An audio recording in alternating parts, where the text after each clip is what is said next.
Thank you, Bill. If I were smart, I'd stop now because it's probably all downhill after that introduction. But what led me to this podium today is work that I did in getting the University of Louisville Depression Center started.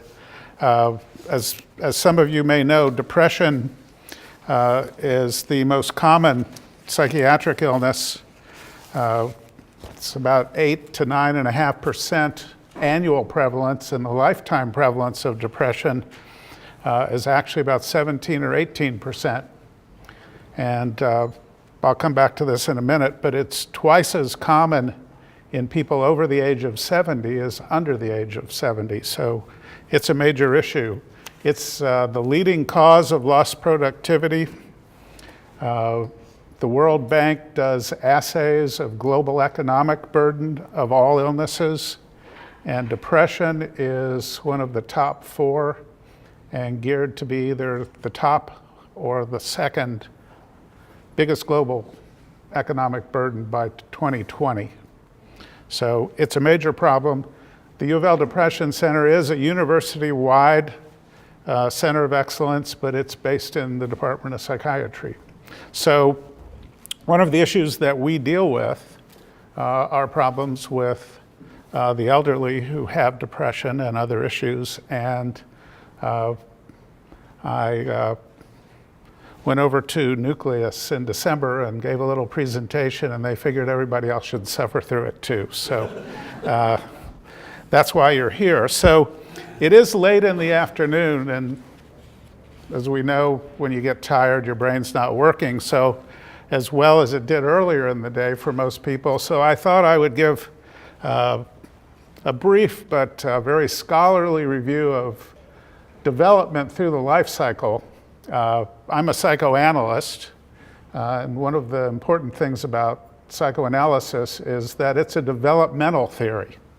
So I thought it might benefit everybody to get a little bit up to speed about psychoanalytic theories of development. So one of the first phases of life is childhood. I'll read these captions if you can't see them. The little girl saying to the little boy, "I find there's a lot of pressure to be good." Then once you get to adolescence, you have better cognitive skills. So this kid is saying his nighttime prayers, and it says, "And give me good abstract reasoning ability, interpersonal skills, cultural perspective, linguistic comprehension, and a high sociodynamic potential." Now that's always, as we know, a tough phase of development. So then we go into young adulthood. The dad says, "Son, you're all grown up now, you owe me $214,000. But as we all know, young adulthood may have its own issues. "Hi, Dad. Investment banking wasn't that great after all." But most people get through that phase too and move on to developing their own families. And Dad's reading the book while Mom's holding the baby and says, "According to this, everything we've done up to now is right." So they're having a good time. Life goes on, kids grow up and move away. Mom says, "Well, the children are grown up, married, divorced, and remarried. I guess our job is all done." And then we get to later life, which is what we'll be talking about. Guy says, "Oh, getting old isn't so bad, except maybe for a little forgetfulness." So now you know most everything that I know about development. So what are the major mental health issues in the elderly? I already alluded to depression, but let me just mention dementia first. About 2/3 of the cases of dementia, or up to 2/3 depending on the study, is Alzheimer's disease. And some studies have shown that up to 50% of people over the age of 80 have some signs of dementia. Now, one of the one of the reasons we get involved with people who have dementia, I know Rob Friedland, who's chair of neurology, has already spoken to this group. One of the reasons that we get involved in caring for people with dementia is because dementia can present with a wide range of symptoms. So the things that we generally think of are the memory problems that people have. But because various areas of the brain are affected in different ways in different people, people may present predominantly with mood symptoms or thinking problems, perceptual problems, so they may have hallucinations or delusions related to their thinking problems, and present in what we'd call a psychosis. They may have personality changes, and often some of the time a personality change may be an early sign of an evolving dementia. So the best management, and I'm going to talk about this a little bit more in a few minutes, the best kind of management is collaborative care, in which the care is multidisciplinary. But as we know, this is a great cause of distress, not only for the individuals who are afflicted with dementia, but also for their families, caregivers, and really our whole society. The other major mental health problem in aging, as I've mentioned, is depression. And as I said a few minutes ago, depression is twice as common over the age of 70 as in the earlier population, as in the younger population. And as we know, depression affects the quality of life and functional ability at all ages, because the elderly have less resilience and often less psychological resources to draw on. It may have an even greater impact. But one of the things we know also happens is that depression is often overlooked in the context of major illnesses. An example from my own family, my dad, who passed away about 7 years ago, broke his leg when he was 80. And it was the kind of break that couldn't really be cared for at home, so he had to go into a nursing home for about 6 weeks. Now, he knew he was getting out, and so did all of us. My dad had never had an episode of depression in his life, but when he was in that nursing home with that broken leg, he did have an episode of depression, which I had to call to the attention of his doctors because they were focused on getting that bone healed up. So any of you all could probably tell us a similar story from your own families or from somebody you know.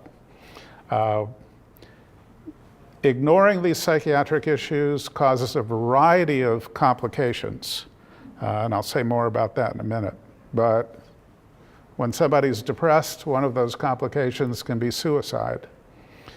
Not all people who commit suicide do so in the presence of a depression, but about 80% of the people who commit suicide in the United States do so in a depressive episode. The CDC does periodic assays of the prevalence of a whole range of diseases and illness outcomes. One of the things they look at is suicidal behavior. The most recent data came out from about 5 years, from 2002 to 2007. The biggest rate of increase of suicide in any age group was in the 45 to 64-year-old age group. Now that would probably come as a surprise to many people, as it did to me, although I know that the 50s are a high-risk age. So again, it's not a minor problem. Depression is also more persistent and sometimes more difficult to diagnose in elders because the presentation is often atypical compared to younger people. But just like in the younger population, depression can be effectively treated. The outcomes of depression, when all is said and done, are as high for most medical conditions and better than for most. The problem that we have is that only about 30% of people respond to the first treatment approach, but by the time we've worked through a treatment algorithm, the response rate is pretty close to 80%. So we have very effective treatments. We're getting better at that all along. Now, I mentioned that coexisting psychiatric illness and medical illness is a common phenomenon, and it's also very common that when they coexist, the psychiatric component is often ignored. So what's the result of that? Well, there's been a good deal of research about this, and what this research reveals is that when there's coexisting psychiatric and medical illnesses, and the psychiatric illness is unattended to, there are worse medical outcomes, in part because compliance with treatment is interfered with, but not the only reason. There's increased mortality as a result, and increased healthcare costs.